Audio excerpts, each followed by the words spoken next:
Bien-aimés, sois bénis au nom puissant de Jésus-Christ de Nazareth. Bienvenue à cette autre minute plus avec la prophétesse Déborah, servante de l'Éternel, mère des nations, mais aussi et surtout ta servante. Tu es vraiment béni, toi qui es connecté sur cette chaîne Réveil spirituel plus. Toi qui like, toi qui partage pour la gloire de Dieu, bien évidemment. Parce que tant que le Saint-Esprit ne te convainc pas, eh bien ne partage pas. Je sais, bien-aimé, que tu assistes à beaucoup de mariages. On voit aujourd'hui d'ailleurs des mariages qui se passent par-ci, par-là, des gens qui se marient, on ne sait pas trop pour quelles raisons. Hein. De toutes les façons, le Seigneur a attiré mon attention. Lorsque je lisais dans le livre de 1 Roi 3, bien-aimé, au premier verset, la Bible dit que Salomon, n'est-ce pas, s'allia par le mariage à Pharaon, n'est-ce pas, au travers du mariage avec la fille de celui-ci.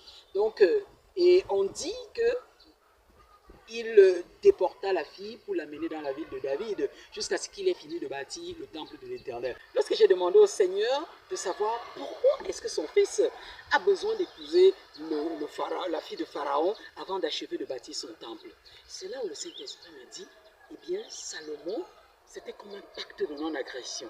Donc le mariage de Salomon, en fait, c'était pour que le pharaon le laisse en paix, qu'il n'ait pas de combat à faire de ce côté-là. Parce qu'à l'époque, Pharaon était vraiment fort, n'est-ce pas? Les Égyptiens étaient forts, et c'était possible que ce soit des ennemis coriaces par rapport à Israël. Nous voyons beaucoup de personnes de nos jours, bien-aimés, qui épousent des hommes ou des femmes, tout simplement parce qu'ils recherchent une bonne position sociale, parce qu'ils recherchent, n'est-ce pas, quelqu'un de bien placé, de sorte que cette personne puisse les couvrir. Tu vas voir par exemple des femmes qui vont préférer épouser des commissaires, des hommes en tenue. Tu vas voir par exemple des femmes qui ne recherchent que des gouverneurs. Tu vas voir des gens qui ne recherchent que des ministres, et ainsi de suite. Tout ça, c'est pourquoi? Pour avoir une position, afin de ne pas être attaqué. Mais le véritable problème, c'est que, est-ce qu'il faille faire une alliance avec l'Égypte, bien-aimé? Est-ce qu'il faut faire une alliance? Il faut t'allier par mariage à l'Égypte. Quand je parle d'Égypte ici, c'est des personnes forcément qui sont pas bien. Vous savez que même au temps, n'est-ce pas, de Moïse, en Égypte, il y avait beaucoup de pratiques, il y avait beaucoup de choses. Donc l'Égypte aujourd'hui, n'est-ce pas, caractérise, n'est-ce pas, englobe tout ce qui est négatif, les sectes, la négativité et autres et tout. C'est pas pour rien que le Seigneur déclare dans le livre de Ésaïe 30, n'est-ce pas, que malheur à celui qui descend en Égypte chercher, n'est-ce pas, du secours. Parce que Pharaon et son armée ne lui seront d'aucun appui si l'Éternel de l'armée se lève. Oui, bien aimé, l'Égypte, c'est pour ça que Salomon a fini d'une manière bizarre. Parce qu'après cette alliance-là, Salomon a eu à épouser beaucoup d'autres femmes encore. La Bible déclare qu'ils ont fini par le détourner de sa vocation. Est-ce que Salomon n'a pas fait un palais à Dieu, un lieu d'adoration, un hôtel? Il a bâti un très grand lieu d'adoration où les gens pouvaient se prosterner devant l'Éternel. Et vous savez très bien ce qui s'est passé. Lorsqu'il a fini de bâtir, bien aimé, le Seigneur s'est manifesté à lui. Et le Seigneur lui a demandé ce qu'il attendait de lui.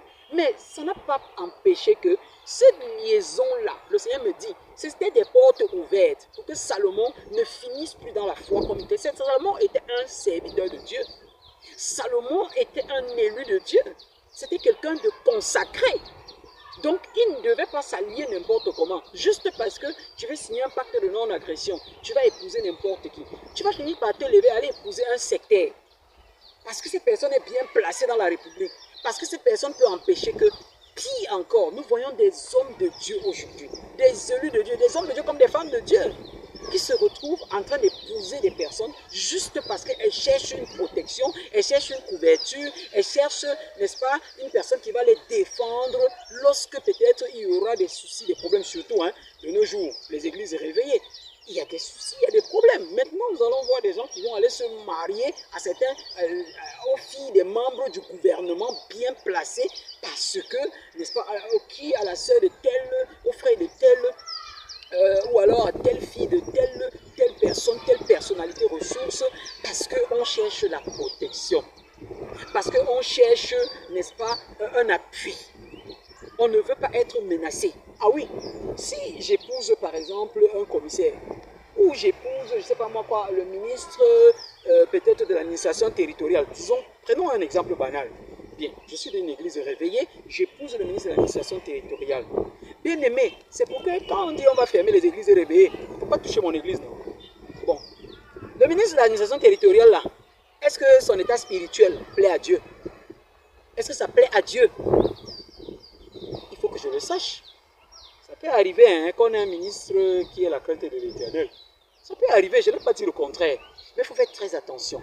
Tu as épousé qui? Tu épouses qui? Pourquoi? Ne cherche pas tes intérêts au détriment de ton identité spirituelle, au détriment de ta mission, au détriment de ta consécration à l'Éternel. C'est dangereux. Beaucoup de personnes aujourd'hui se marient juste par intérêt, avec une idée derrière la tête. Ce n'est plus par amour. Ce n'est même pas pour chercher le Seigneur, non. Je voudrais dire à un élu de Dieu, une élue de Dieu, tu ne dois pas épouser n'importe qui. Tu ne dois pas te marier n'importe comment. Juste parce que tu recherches une position, juste parce que tu recherches une protection, juste parce que tu recherches un encadrement quelconque, peut-être même les moyens financiers. Ce n'est pas parce que Dieu t'a appelé au ministère que tu vas faire l'effort d'aller épouser peut-être un ministre, mais qui est un sataniste, parce qu'il va te donner les moyens financiers pour pouvoir ouvrir ton église. C'est une abomination. Dans cette église-là, quelle est l'onction qui va prévaloir? Dieu demande à une personne, n'épouse pas les gens par terre. N'épouse pas, ne va pas en Égypte. Tout simplement parce que tu cherches une couverture, tu cherches. Nous avons vu comment Salomon, toutes ces femmes qu'il a épousées, il a fini pour leur faire plaisir, il a fini par aller adorer leur Dieu. Parce qu'il voulait faire plaisir à ses épouses. Il a commencé à aller consacrer à, comment on appelle encore la déesse là, Astarté et autres et tout. Donc il a commencé à aller pour leur faire plaisir. Je vois beaucoup de femmes aujourd'hui ont épousé de grands types. Elles avaient des appels, mais elles ont épousé des personnes qui sont des sataniques, qui sont dans les cercles. Elles ont des appels, certes, mais elles sont avec qui, bien aimé? Et au fil du temps, elles ont fini par céder. L'appétit venant en mangeant, elles ont fini par céder. Elles n'ont plus l'onction pure de Dieu. Elles sont dans du satanisme, mais maintenant elles font la formalité. Dieu est fâché, bien aimé. Cherche la volonté parfaite de Dieu dans ton mariage. Ne va pas en Égypte te marier parce que tu cherches un soutien. Dieu est celui qui est capable de susciter le soutien dont tu as besoin. Et le soutien de l'Éternel est le meilleur des soutiens. Malheur à celui qui descend en Égypte. Cherchez, n'est-ce pas, le lait, il dit Isaïe 30. Cette personne aura honte.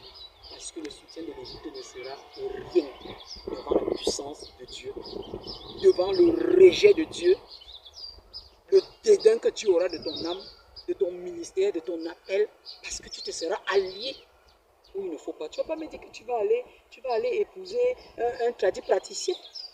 Et tu dis que non, je vais l'épouser parce que peut-être en passant par ces méthodes, je vais l'amener. Tu ne peux pas. Les ténèbres ne peuvent pas s'allier à la lumière, impossible.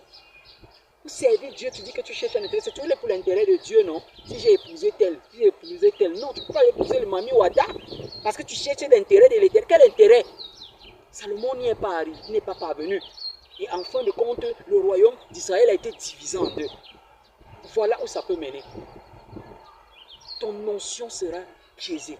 Ton notion sera mélangée de satanisme. Parce que tout ce que tu vas faire, tu vas mélanger avec la... C'est ça, l'habitude est une seconde nature. Au fur et à mesure que tu vis avec cette personne, tu finis par adopter ce que cette personne, n'est-ce pas, fait de négatif. Tu ne peux pas t'en sortir. Je sais de quoi je parle. Tu ne peux pas t'en sortir, vivre avec une personne qui est compliquée, qui est dans un cercle, et tu dis que toi, à côté de la personne, je ne fais pas ces choses. Je la laisse faire. Non. Vous vivez dans une maison où la personne a bâti son hôtel satanique. Tu fais quoi? Quels sont les esprits qui sont là? Quand tu prépares le message, qu'est-ce qui t'impacte? C'est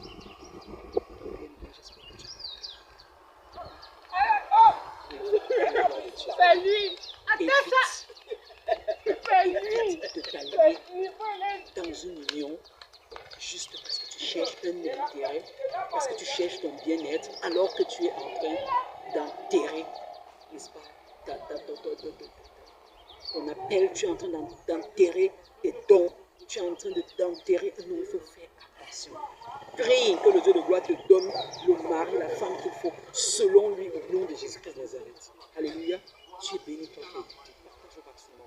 Beaucoup de personnes le font et le Seigneur est fâché. Je vous dis, si j'en parle, c'est parce que le Seigneur a vu ça même dans son église, dans sa maison. Beaucoup de serviteurs de Dieu, beaucoup de servants de l'Éternel se sont alliés à des personnes auxquelles il ne fallait pas s'allier parce qu'elles se disaient qu'elles auront le soutien par rapport au ministère. Mais tu restes célibataire et que les gens se moquent de toi. Mais tu sers ton Dieu au moins dans la vérité. Tu sais ton Dieu dans la lumière. Tu sais ton Dieu sans avoir de pression. Tu sais ton Dieu sans condition. Alléluia.